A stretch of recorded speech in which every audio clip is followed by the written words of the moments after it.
and host of Earth is Our Witness, a new platform that Art and I started just not too long ago, 6 months back, actually, 7 months, Art. Isn't that right? Just 7 months back we started. And this new platform is a way for us to invite inspired photographers from all around the world, all genres, to share not just beautiful images, but interesting stories of interconnectedness between us all. And I want to welcome our audience first, dialing us live, and also to my really good friend and artist in residence, Art Wolfe. Art, how are you? I am excellent. Thanks for asking. Great. Well, today is a really, really interesting episode. And I'll tell you interesting why, because I'll tell you with a little bit of a story. A few years back, I was photographing in Banaras, in my hometown in Banaras in India, also called Varanasi or Kashi. And I love that place. And I love it so much. I've been there a few times. And I used to crow about going everywhere saying there is no place on earth like Banaras. It's just so beautiful. And then I met some people there, tourists, who have actually traveled all around the world. And they said, well, there is one place like Banaras. And if you like Banaras, you will like it. And it's a magical place. It's a fabled place. It's a historic place. It is a place full of cultures, rich traditions, and you will love it. You should go to that place. And I said, what is that place? And the answer was, that place is Jerusalem. And today, what a treat for us all that we have not only a great travel photographer from Jerusalem, but also someone who is a professional tour guide who lives in Jerusalem. And there is no way to see Jerusalem than to see it from the eyes and the lens of a travel photographer and a tour guide who lives in Jerusalem. So with that, I want to welcome to our good friend, Simon Beni. Simon, welcome to Earth is Our Witness. Thank you so much. Good morning over here in Israel, and good evening to you over there in Seattle. Thank you. Hi, Art. Nice to see you. Simon, it's great seeing you.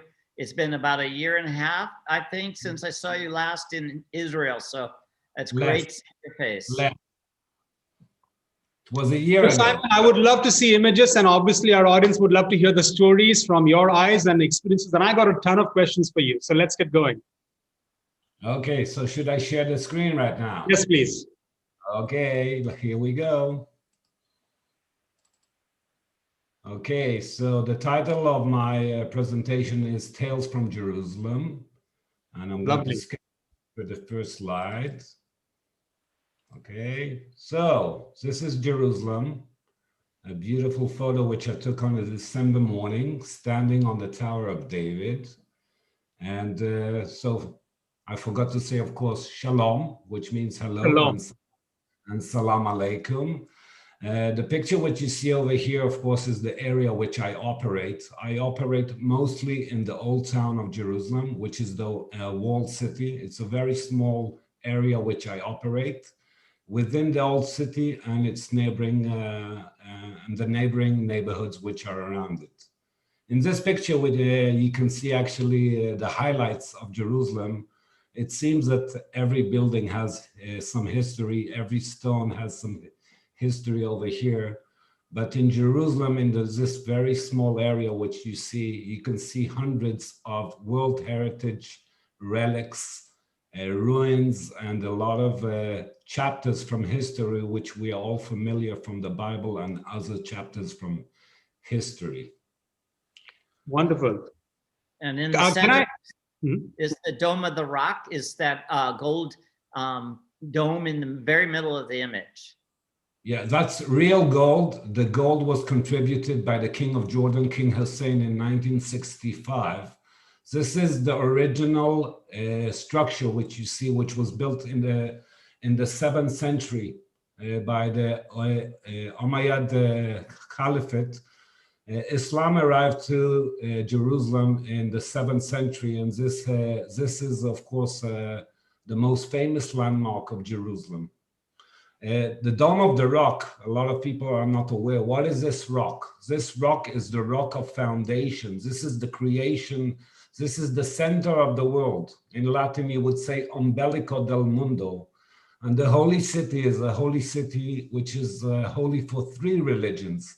So Parimal, you said Varanasi. I've been to Varanasi several times, but there's no place on earth which is holy for 3 religions, not only one. So it's about 4 billion people who desire to come to Jerusalem on a pilgrimage. Wow. So before I skip this slide, I would like to say that what you see from here, we are standing on the Tower of David, okay, which was built actually by Herod the Great. So there's a lot of facts and alternative facts, legend, myth. So when you travel in Jerusalem, when you explore Jerusalem, you will hear a lot of names such as Abraham, David, Mary, Jesus, a lot of figures who have been in this place. And there's a lot of history, a lot of archaeology, a lot of things to explore. And in a sense, I would say this is a kind of a deja vu because you are familiar with those stories which you have read in the past. Can I ask you a question, Simon? Yes, please. But let him go on to the next photo. Well, I think he wants to probably say something. Okay, yeah, that's fine. What about Jerusalem? Simon, why is Jerusalem such a big, why does it capture imagination of so many people, in your opinion? Like I said, coming to Jerusalem in a sense is a kind of a deja vu. When you come to Jerusalem, you come full of expectations. It's not on your bucket list. It's a must place. It has an extra added value. It has history. Jerusalem is a metaphor for moral, for peace. A lot of the world heritage, a lot of our knowledge in life and our achievement as mankind, we first hear those stories coming out of Jerusalem. Jerusalem is the light of the world. Out of Jerusalem came a lot of morals. And as a tourist, as a pilgrim coming to Jerusalem, as a photographer, you would see a lot of image. Religion is everywhere. It's part of the daily life in the old city, and it's amazing to see it.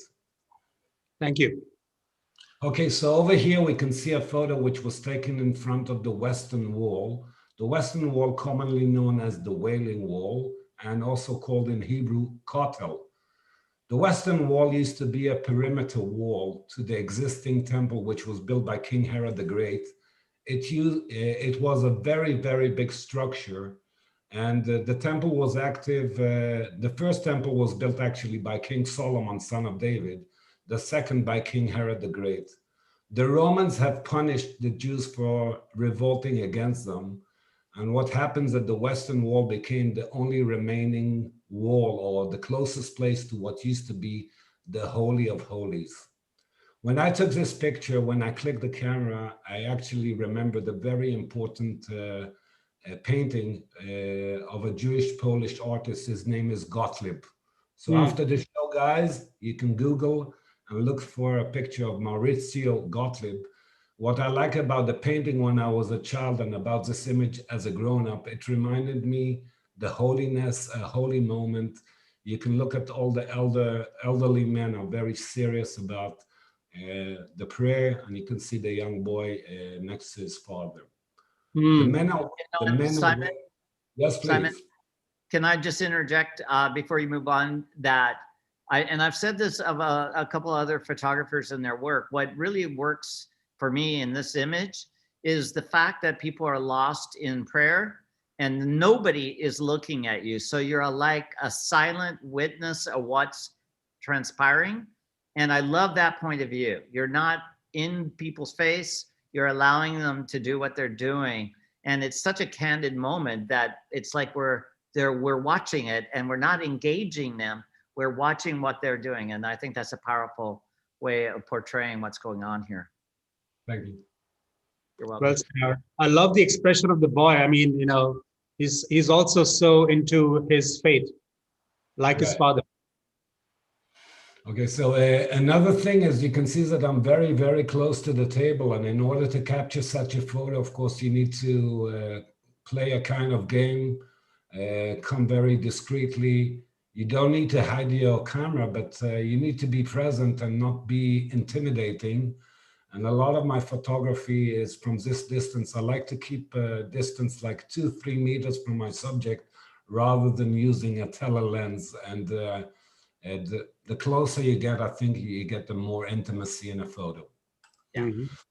Okay, this is a photo which I really love, and it really explains the Jewish psyche. The Jewish people have been in exile for 1900 years. And after the destruction of the temple, people were lamenting the destruction of the temple. The Jews went into exile, and for many centuries, they would be praying to come back to build Jerusalem once again. In this photo, which you can see this Jewish devout person, you can see that there's a kind of intimacy, I would even say a kind of erotic love moment, which I captured over here. If you understand the meaning of the wall is actually the magnet, it's the source. People have been lingering and craving the moment to come to Jerusalem. And this photo actually expresses the heart of the person when he touches this wall. When Jews are praying, actually, sometimes they go backwards and forwards with their head. It's called davening. So you can see that body and soul are active with the love to the presence of God, which is in these walls. So potent, the story behind the image. What is he saying? Is he saying some prayers, or is it verbally, or is it mentally? No, some will be praying silent. Most will be praying silent. Some will be praying a little bit loud. Some will be expressing their joy, I would say, in tears of happiness. And Simon, a lot of people have referred to this as the Wailing Wall, but in fact, it's called the Western Wall. Exactly. Right? Yes, it is. The Wailing Wall for Jewish people sounds a little bit derogative. Jewish people don't want to be people who are crying. So in Hebrew, we will call it the Western Wall. It's facing west. And the person who is praying is actually facing east, okay, towards what used to be the Holy of Holies. Behind this wall will be the compound, will be the Temple Mount, which the Muslim call Haram al-Sharif. So just behind this wall will be the Muslims praying another direction. It's interesting. So interesting. Wow. So over here, you can see a Muslim guy facing towards the direction of Mecca. It's quite interesting. The slide before, we saw somebody is facing the wall. This guy is facing the floor. It's an act of devotion, and this is something you would see everywhere in Jerusalem. What catched my eye, of course, is those pair of sandals which you see on the right-hand side, which tells us this is a holy place. It reminds us also the story of Moses climbing Mount Sinai, and God commanded him, take off your shoes, for this is a holy place. And just behind the sandals, it's not in the photo, is the Dome of the Rock. The Muslim person is praying towards the direction of Mecca, which is to the left, which is to the south. Another thing which I liked about this photo is the skyline. You can see a lot of church towers. You can see the two great domes just above the sandals. This is the Church of the Holy Sepulchre. Many domes, and of course a palm tree, which is very oriental. And isn't the Mount of Olives beyond there, that same direction? No, the other direction. To our back is Mount Olives. To our front is the first photo, which is the west. We are facing west right now. Okay. All right. You know what I like about this too, Simon, is the previous image of the Jewish man was very intimate and tight. And this is really the expansiveness of the next photo is a really different way of seeing people lost in prayer. And I think it also shows your range and your interest. So I like that juxtaposition. Intimacy and that expanse is really nice. Can I, if you go back, Simon, I love that point that Art made. I also saw for what it's worth, and I know, interpretation is subjective. Everyone has their own interpretation. On the previous one, you had even though the shot was close up, the one before that, the Western Wall, you had a close up but the story was much wider too at the same time, right? He is almost, intimate with the wall. And then the next image, you had a wide angle shot. And at the same time, there is an intimacy of some kind in that wide angle too. So it's really interesting that the way you've captured both images. Okay. So just let me say another word that just I love this. I love this image. Yeah. The person who I took a photo, I had to talk with him after I took the photo. We had a talk. I always engage in conversations. I'm a very outgoing person. I like talking to people, and that's the way I get this intimacy. So I had this talk. This guy, the name of this guy is Mr. Shahid, and he comes from Durban, South Africa. And apparently he has walked all the way from South Africa towards Al-Aqsa. Al-Aqsa is the compound. That's the place where Muhammad ascended the heavens. It's a very important place. So this guy, Mr. Shahid, told me he has walked all the way from South Africa to Jerusalem on a pilgrimage, which is called in Arabic, ziyarah. Another word regarding this place. This is an enormous place. It's over 14 hectares. And this is an artificial plateau, which was built 2,000 years ago. For the past 1,300 years ago, since the arrival of Islam, this has been a jewel of architecture. There's a lot of beautiful architecture where you can see everywhere. And of course, the two major mosques, which are Al-Aqsa, which means the edge, and of course, the Dome of the Rock. Okay, you bring up a really interesting point, Simon, because when you think of the time that this was built, if you look at so many medieval cities in Europe, their squares, their plazas were fairly small. So at the time this was built, this was really amazingly expansive, and they leveled what was, Jerusalem's the city of hills. And so to have leveled this and built this was not an easy task. I would love to tell you a lot about Temple Mount. To cut it short, Herod has actually raised the mountain, and from the limestone rocks which he chiseled out, he built an enormous structure, which is, I think, 6 times bigger than the Colosseums. You could fit at least 6 Colosseums on this ground. Wow, it's fascinating. I think this is the biggest structure in antiquity, honestly. Simon, we could probably talk about every one of your photos for 45 minutes, but I think move on because I want to see what's next. I'm sorry. Okay, so as a photographer, I like to walk around the alley. I don't pre-plan. I just walk. I just look at the light. I go according to the light. But of course, as an experienced photographer in the old city, I have my location, which I like to come back occasionally. I know it will be a bingo for me if I wait patiently 5 minutes in the same spot. Eventually something will show up. Would you like to tell me, guys, what time did I take this photo exactly? Noon. 12:10. Sorry, say it again.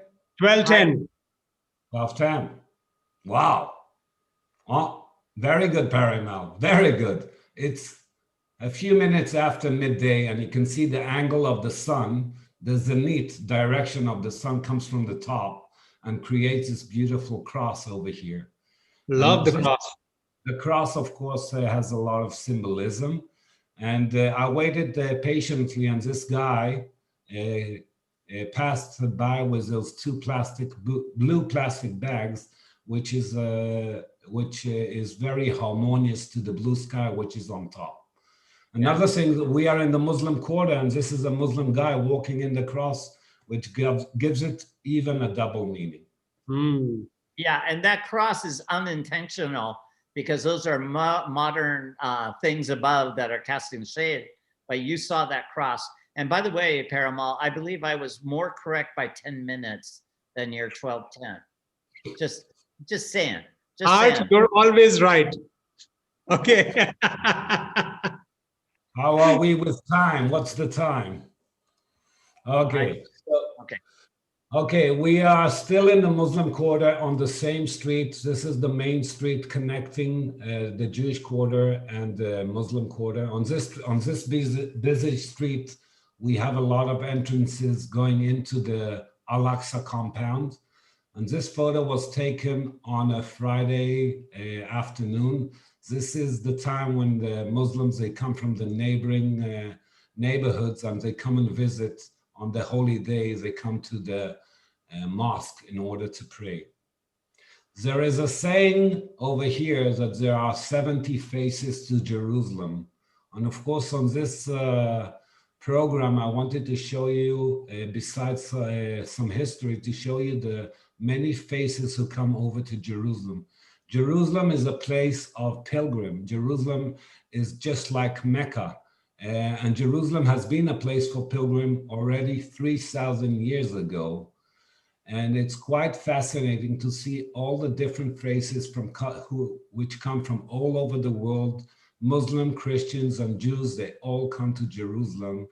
And I'm really impressed whenever I see different people talk different languages, always engaging in a conversation.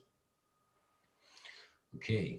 It's lovely. I got to say, even the diversity of people in this shot is incredible. I mean, I would never know, but even though they're all Muslims, they seem like they're different parts of the world. You know, it's possible. They all look different. The headgear is different. Yeah. So some of the people, of course, are not local. We have visitors who come from neighboring cities. We have today, we have more countries. There's peace in the Middle East. We have new visitors coming from the Gulf countries. It's quite optimistic that there will be more visitors in the future from Muslim countries. Yeah. Yeah, and also the interesting background, the kaftans or the robes that they all wear with the people. It's quite interesting background. Yeah. So Jerusalem is very colorful, very, very colorful. Okay, so this is Jamil. Jamil is a Muslim guy who I'm friends. I have a lot of conversations with him in basic Arabic. My Arabic is not perfect, but I try to engage in conversation. Art, do you remember the word in Arabic, talla alai? Yes, yes. You remember that word? And I remember the word, but I'm not entirely sure of exactly the meaning. So talla alai means look at me. Ah, okay. That's Remember? Right. I think I met this gentleman when you were leading me through. Yes, you did. Yes, you did. Yeah. And what a beautiful photo. That's a beautiful photo. Jamil means in Arabic beautiful, and it's quite nice to know the name of this guy, which means beautiful or handsome, and he's very handsome. Yeah. Look at his amazing eyes. His eyes are very deep. For me, when I look at this guy, he looks like a holy man, like a saint, and you can see with his eyes. You can see he's a good person. You can see the humble person. For me, he is an incarnation of a saint. Doesn't matter from where, but I can see holiness in his eyes. Yeah. Wow. Can I ask a question from the audience, from Cynthia Tabor? And I know that question was actually addressed at a different overall images, but I think it is very potent to this question, to this image. Simon, are you trying to capture emotion? And if so, how do you go about capturing the right emotion when you take photos or portraits? Of course, I'm trying to catch emotion. Sometimes I don't have any restrictions. I do street photography, I do travel photography, I engage with people. Sometimes I like to take candid photos. Sometimes I like to talk to a person and I direct him where to look at. The more you have a conversation, the more you feel comfortable with your subject. Eventually, the best photos will be the ones which were not posed and were taken very naturally. Yes, I do try to keep out the emotions, but I do not tell people, I don't direct them how to behave. Let's put it, I tell them where to look. That's it. Okay? Yeah. Okay, this is another photo from the Muslim Quarter. I didn't say that, so it's better I say it right now. In the Old Town, we have 4 quarters: the Jewish quarter, the Muslim quarter, which we are right now, and then we have the Christian quarter and the Armenian quarter. But the most authentic quarter, of course, would be the Muslim quarter. It's more alive. There's more local people living over here. In the other quarters, you'll see more foreigners, less local people. And of course, the majority of the people in the old cities, they speak Arabic. It's quite important, and it's quite handy to know a few words in Arabic in order to get to those intimate moments which you see over here. A lot of people will be a little bit hesitant to pull a camera in front of a lot of men. It takes time, it takes some experience, but when I took this photo, I just pulled a stool, I took some coffee, I didn't pull my camera straight away, I engaged in a conversation, and after sitting for 15 minutes, I just felt so comfortable to take this photo. Simon, can I make a couple of comments about this photo? What Sure. I like, As long as you say it's beautiful. I'm going to say why I like it. If you look at all the different faces, they're all kind of facing different directions. I mean, you couldn't even orchestrate that if you wanted to. It had to happen naturally. And so all these characters, which look like they're right out of a movie from Hollywood, are looking different directions and not engaged with you. Then I like the depth of the secondary cast that are back in the blue area of that room. And then the third thing that I want to point out to the audience is orange and blue are complementary colors. And largely it's a study of orange and blue. Even the shadows of the table on the bottom of the image are blue shadows given to the scene by the artificial light. So I think the color palette is unique and unifying. And then the most important thing is all those different characters are looking different directions. Thank you. The blue color comes from the fluorescent light in the background, and the orange color comes from tungsten lighting. It's very important for people to realize that a fluorescent bulb will give you a blue color, and a tungsten light will give you orange, warm colors. And this combination comes very nice. Thank you. Yeah. Love the image. I feel like doing shisha right now, you know, looking at all this and then having some Israeli, Arabic, Lebanese food after this. Yeah, okay. This should be another program regarding Jerusalem food. We have excellent food. After you eat Israeli food, you cannot go back to other food, right? Okay. Art, am I right? Well, definitely when we were in the Arab sector, I remember that lunch that it was just at a little tiny stall. I think we went there twice and it was so good. Do you remember those people standing together, all the Muslim men standing together? It's just just a minute away from that scene. Okay. So we are over here. We just reached the Christian quarter.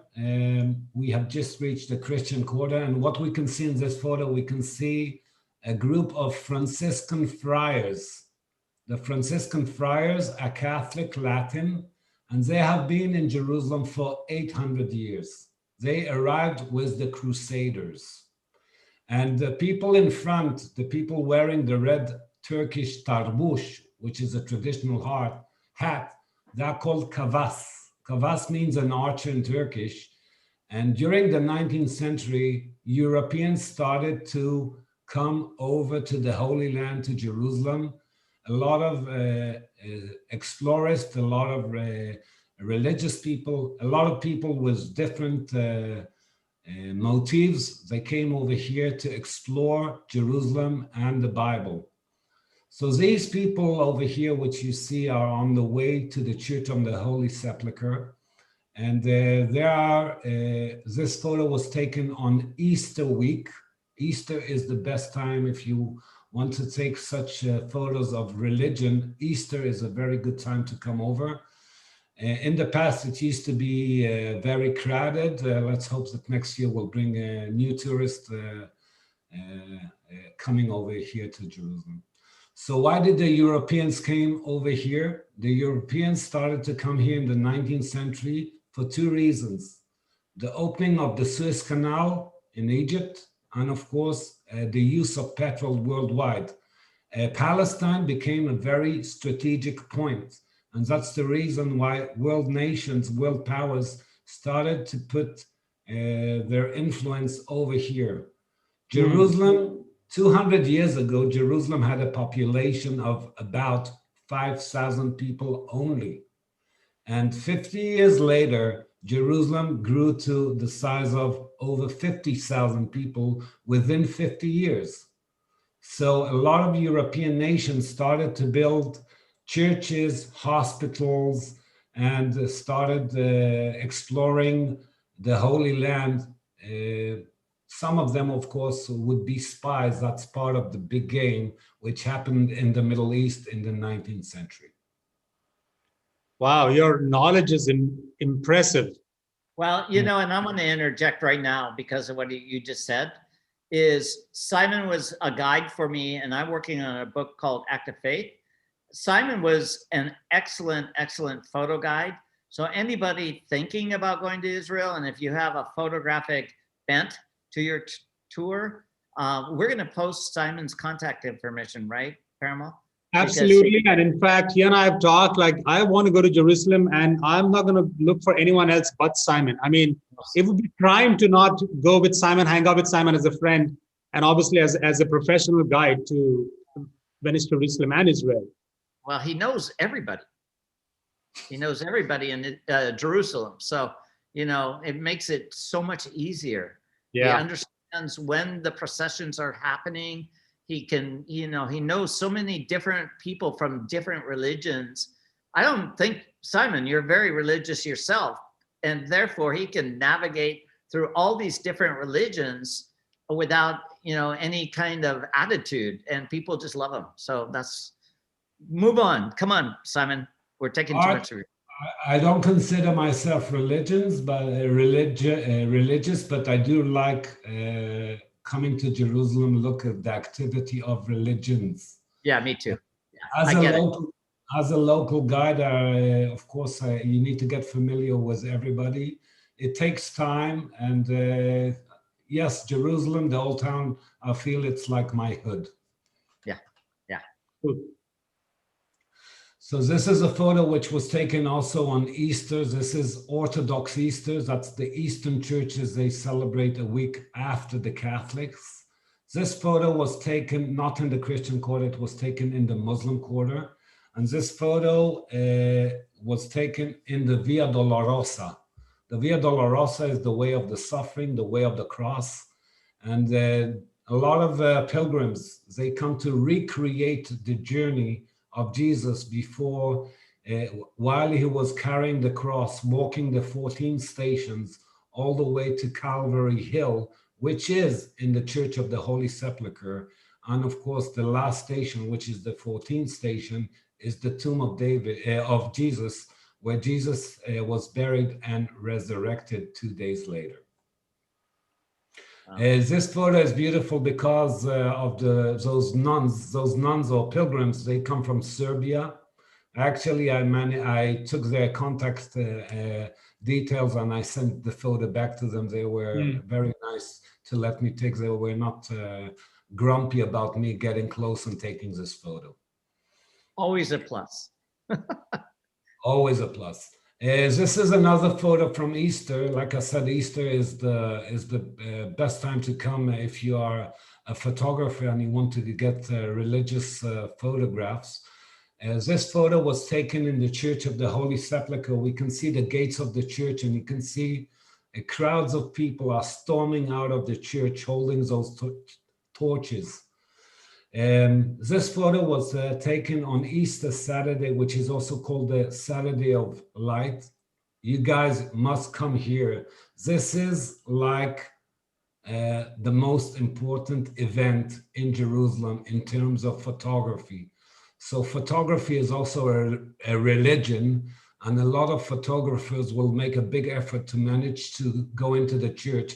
It's not easy to get to the church on that day. On that day, many Eastern believers, they come into the church holding those candle torches. Each torch represents the age of Jesus, 33 candles, which represents the age of Jesus who died on the cross.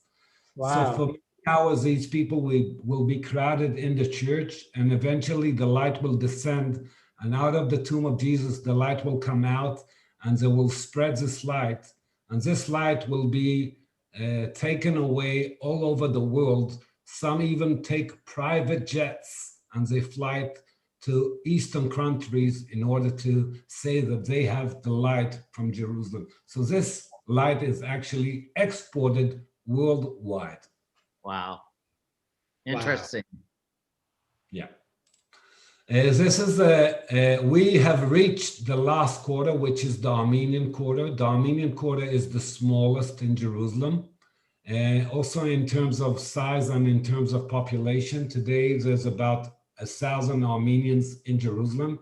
In the past, they had their glory days, especially during the Middle Ages when they ruled Jerusalem along with the Crusaders. Today, the Armenians are very, they are mostly in their own Armenian quarter, which a lot of people cannot visit the quarter itself unless you're a guest. This photo was taken in St. James Cathedral, St. James, the famous St. James the Great.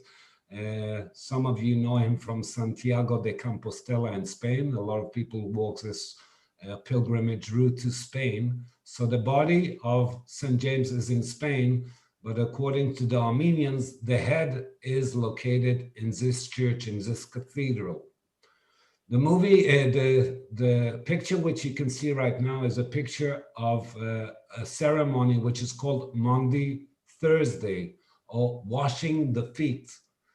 Thursday is the day of the Last Supper, and before the Last Supper, Jesus, as an act of love, he told his disciple, love each other, and he gave them an example by washing their feet.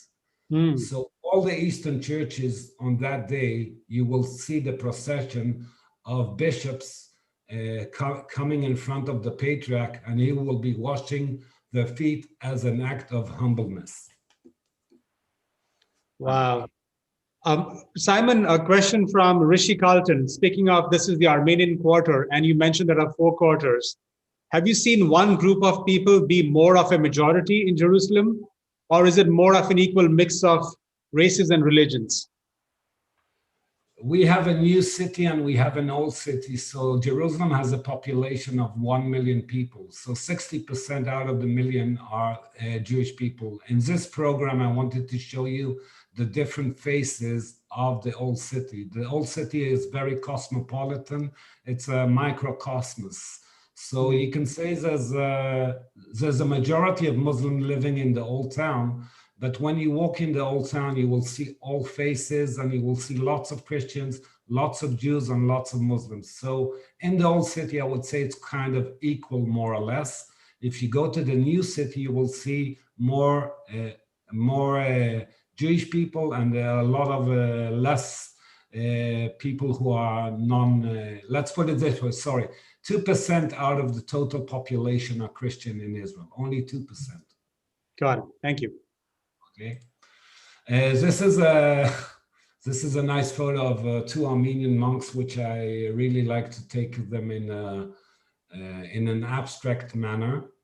I really like those hoods, are very mysterious. They are. Well, and it's a photo of triangles, isn't it? Their noses, their hoods, even their beards are triangular. Yeah. So it's really cool. It's quite nice. The only thing I regret a little bit is that it's not so sharp in terms of depth of field. Had I turned the aperture a little bit closed, if I used the smaller aperture, it would have been sharper. I think it would be even better. You know, I would dispute that. If I took this image, I would be so pleased.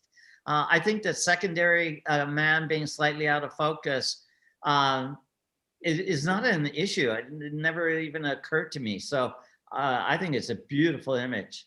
And there's a beautiful cross going on in the image too. You know, the line of the beard extends up to the point of the first hood, and then the lines of the faces and the diagonal. It is a really very striking and graphic and, as you say, abstract image. And the fact you're only seeing little bits of their faces lends to the mystery. So cool. I love that image. Okay. Let me mention another thing. The Armenians have a very long history over here in Jerusalem, and they have the pride by the fact that they are the first nation to become Christians in the world. So in the year 301, Armenia becomes a Christian nation. Another thing in the Armenian quarter, the art of photography was was introduced in Jerusalem. It was Armenians who operated the first studios in Jerusalem for photography. Because one of the things a pilgrim wants is either to have a tattoo with a cross that he managed to reach Jerusalem, or he wanted a photograph as an historical document. So the Armenian patriarch, he founded a school of photography in 1860, and the most of the old photos from the old city were taken by Armenian photographers. It's a beautiful image. I agree with everything Art said, and I actually agree also with him that I don't see the softness of the second Armenian monk as an issue. In fact, to me, it adds to the dimension. It's just a beautifully striking image. There you go. Okay, so we have reached the Church of the Holy Sepulchre, and standing by the next door, using the light penetrating through the door, which is very soft and tender, I took a photo of this guy. This is an Ethiopian monk. His name is Valda Meriam, which means son of Miriam. I really like his piercing eyes. Once again, you can see a photo of somebody who is staring into the camera, and I asked him to look into the camera. The Ethiopians also have a very long history in connection to the Holy Land. If you read the Book of Kings, you can read that Queen Sheba came to Jerusalem to meet Solomon the king. And out of this diplomatic meeting, out of this diplomatic affair, a baby was born. The name of the baby was Menelik. And the Ethiopians take pride that a succession of kings in Ethiopia are from the line of David and Solomon. So I think I photographed this guy. I photographed this man as well with the cross. Yeah. I mean, those eyes are hard to forget. It's a beautiful image. It's really nice.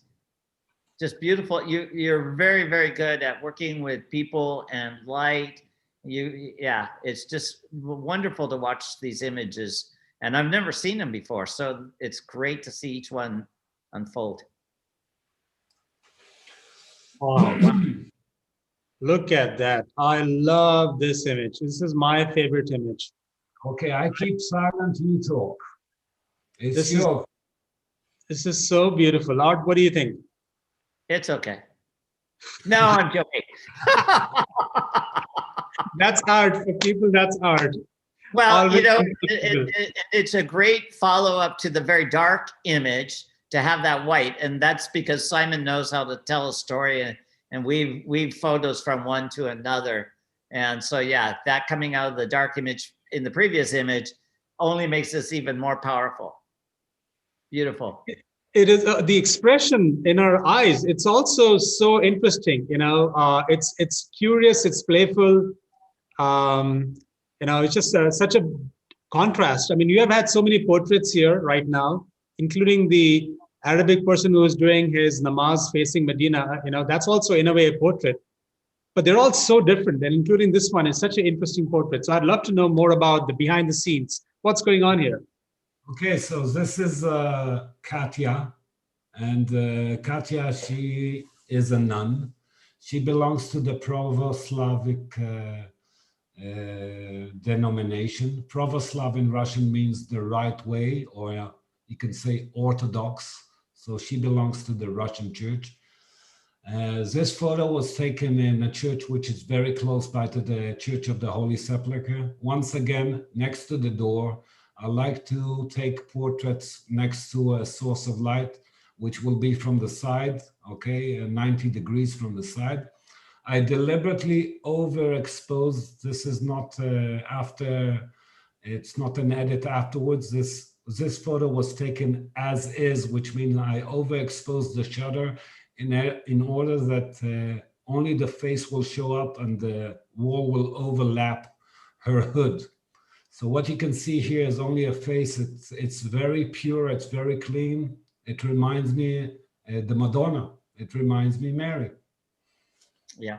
Yeah. Even the line, the cross, I got to say, the cross on her head, obviously you notice that, but then the line of the cross goes straight to the nose and then her dress.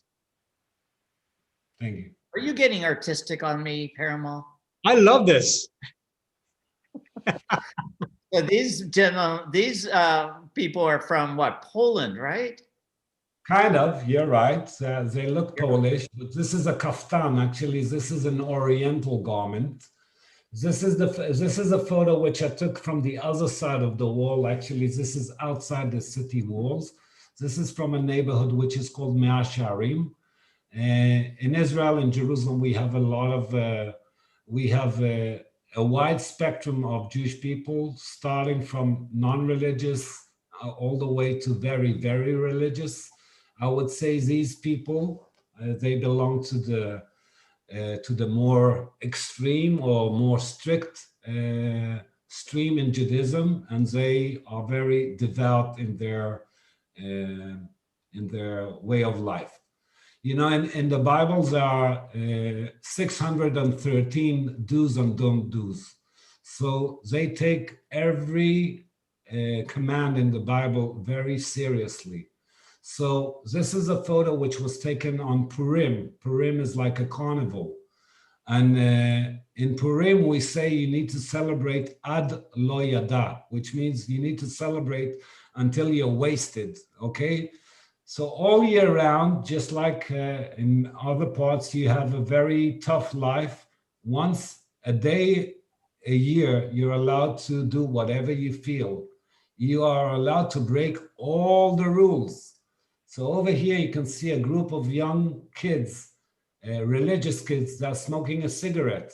They're doing something which is not allowed, but they will do it in front of their parents because the parents allow them to break the rules for one day. It's quite an amazing day to go and see what's happening. They drink a lot of alcohol. If you come at the end of the days, there's a lot of disturbing photos, disturbing scenes after they had this wild party. And remember the night that we went to that ultra-Orthodox event. But getting back to the hats, I just want clarification, Simon. Those hats are Asian derivative, or are they coming out of Northern Europe? I thought that they were the hats made out of beaver or whatever fur. Am I wrong on that? So I gotta get it right. Okay, the garments, the gowns are called kaftan or kaputa. They are Eastern. Okay. They're influenced. The hats are called streimel. The streimel is made from foxtails. Okay. And in Poland, in the past, there was a time when Jews were restricted from wearing their yarmulkes. So in order to avoid this edict or this decree against wearing their head covering, the Jews have invented a kind of hat which is made from this fur, and in the center will be what is not allowed to wear. If you understand what I'm saying. I do, because you can see the little white yarmulkes underneath. Yeah, but they were not allowed. There was a time, that's what I read, that those First of all, Poland is cold, so they had to wear a very warm hat. But the shape of this hat is actually in order to contain the yarmulke, Okay. which was made from velvet. Okay. Oh. Last scene, last slide. Okay, so this is a slide of the Church of the Holy Sepulchre. This is a photo which was taken in the Church of the Holy Sepulchre. And the stairway which you see is leading to what is called Golgotha or Calvary Hill. This is the place where the actual cross stood. This is the place where Jesus died on the cross. The Church of the Holy Sepulchre is a terrific example of coexistence between different people. Sorry. In the Church of the Holy Sepulchre, we have 6 different denominations: Catholics, Greeks, Armenian, Coptics, Syrian, and Armenians. All 6 are sharing the church. Some have their own chapels and some have their own churches, but in the church itself, there's a shared, this is the only church which is controlled by 6 different denominations. Another amazing fact about this church is that this church, the key to the church is held by a Muslim family for over 800 years. The Husseini family, they open and close the church every day, and that's in order to avoid conflict between the denomination itself. So in this picture, we can see on the left-hand side, we can see an Armenian monk, and on the right-hand side, we can see a Coptic monk. They're both holding the incense burner, and this is a procession which takes daily in the church. There's an order, there's some norms, everybody respects each other. So the name of the entire thing in the Church of the Holy Sepulchre is called the Status Quo Agreement. You should Google it, the Status Quo Agreement, understand the way the church operates on a daily basis. Wow. Such incredible information, Simon, and layered information, even not just beautiful images, but the depth of your knowledge. Thank you. I have a question. Sorry, go ahead, Art. No, you go. I had a question for both of you, starting with you, Art. Art, if you had to describe Jerusalem, you've been there. I have not been there. I'm sure many of our audiences have not been there, would love to go there. How would you describe Jerusalem and why people should travel in 3 words? Starting with you, Art, and then same question to you, Simon. Well, I think the first word, Simon just uttered a couple of minutes ago, and that's coexistent. The other 2 is passion, and the other one is history. Those 3 words all symbolize Jerusalem in my mind, and yet in Simon's eloquent discussion with his photos, he covered so many nice words that symbolize Jerusalem as well. So but those are my 3 right there. Thank you. Simon, yes, your turn. Wow. Jerusalem is an amazing place. It's like a chocolate box. If you're a photographer and you come into the old city, Simon, you only get 3 words. You can't have a discussion. You got 3 words. I had 3 words. And let's get you on full camera, Simon, if you can close the presentation, because I do have one more question, but Art is right. 3 words. Yeah, you can't go on. That's cheating. Wow. Coexistence. Oh, that's one of my words now. You've got to have 3 new. Okay, Art, let him go. Okay, Simon, ignore Art. Look at me. Unforgettable moments, holy, delicious. There's so many reasons why to come to Jerusalem. Now, to be serious, Jerusalem has a very long heritage. Jerusalem is a symbol of peace. Actually, the name Jerusalem is the city of peace. Jerusalem has many names. Jerusalem is a metaphor for morality. Out of Jerusalem came a lot of knowledge. Out of Jerusalem came a message for peace. And this is the way I would like to conclude our talk. That we last year was a terrible year for all of us. We just suffered a big pandemic. And I would like to call for some peace out of this region. I hope after this pandemic, the entire world will rethink where we're going, and less hostility, more love. Come to Jerusalem. Let's travel once again. I wish those days will come again, and They will. They will. so thank you for And- having me on your show. Thank were a you. delight. You were a delight. Great, I agree. Thank you, Art. Thank you for our audience for the questions. Thank you, Simon, for sharing your stories, your history, your images, your country, and for bearing with Art and I with our banter. We just can't help it. That's who we are. And it's great. It's great to have you. I enjoyed this. I'm going to make sure we post your information for anyone who wants to go to Jerusalem. Simon, real quick, what's your website? What is the best way for people to get in touch with you when they're ready to travel? Just look for my name, Simon Beni. Just Google Simon Beni. Okay. Jerusalem Territory, you'll find it. B-E-N-I. B-E-N-I. Very easy. Great. The one and only Simon Beni. Simon, thank you so much for being here, and for everyone tuning in. Thank you for your time. We will see you next week once again on Earth as a Witness with a yet another different photographer. Thank you. Is it next week? We do one every week. Yes. I'll be there. Okay, You're my friend. there, and you're going to have a question for us too. Yes. Thank you, everyone. Thank you. Thank you, Simon.